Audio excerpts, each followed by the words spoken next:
Hello everyone, welcome back to another episode of Music Theory Intermediates. Today we will be taking a set of figured bass and realizing it into sheet music.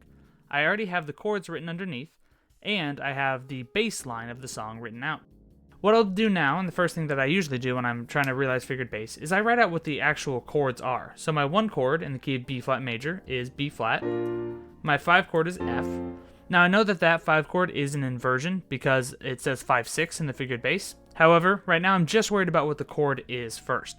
I'm back to my 1 chord, which is B flat major, which takes me to B flat major again because it's my 1 chord.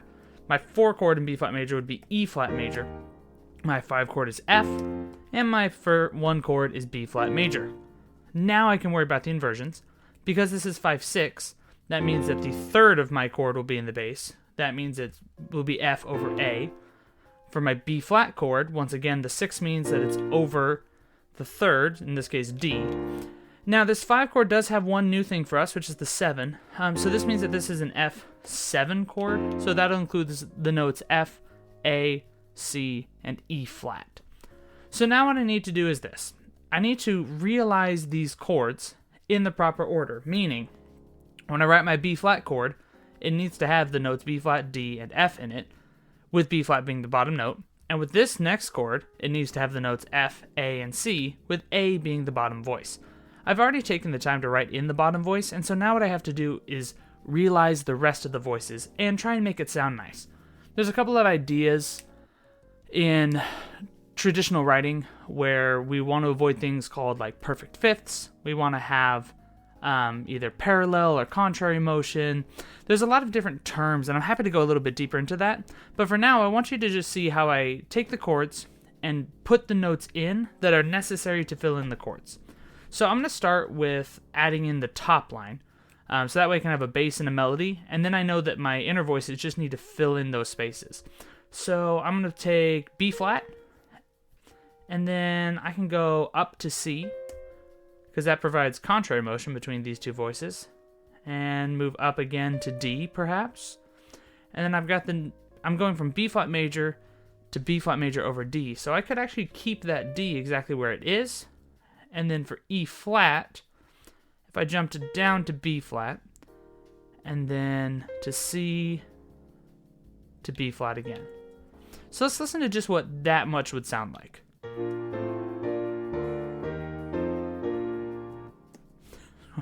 One moment, I'm going to turn off the chord so we can hear just the individual notes.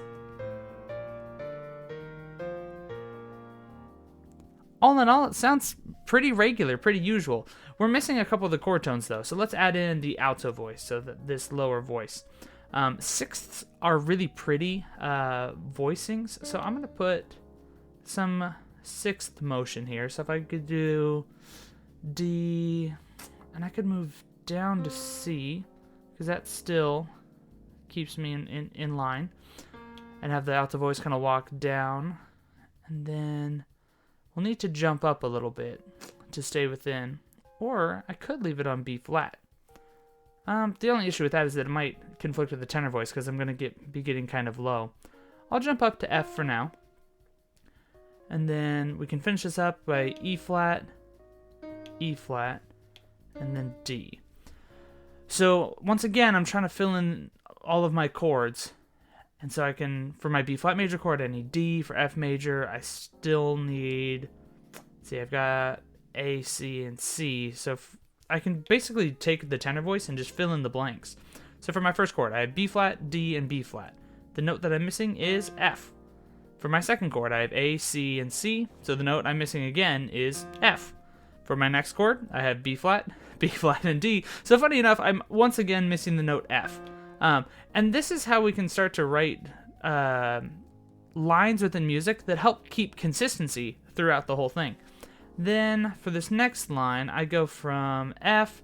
I could stay on F again, but the issue with that is that then none of my voices are playing B flat. The note that I need here is B flat to finish up my proper voicing.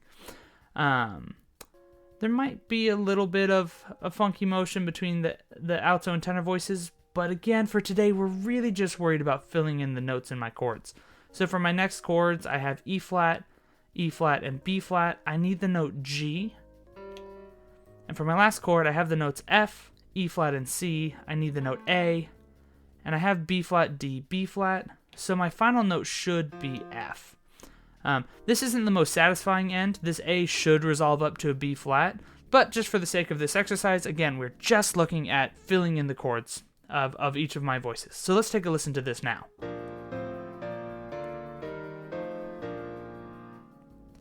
And it sounds pretty classical. If we were trying to write in this specific style, this is a great way to make these motions happen. If you have any questions about how I found out what notes to use, if you want a blank example of this for you to practice yourself, let me know in the comments down below. If you have any other questions or comments or ideas for future videos, please leave them down in the comments below. As always, I look forward to working with you to build your skills from the ground up.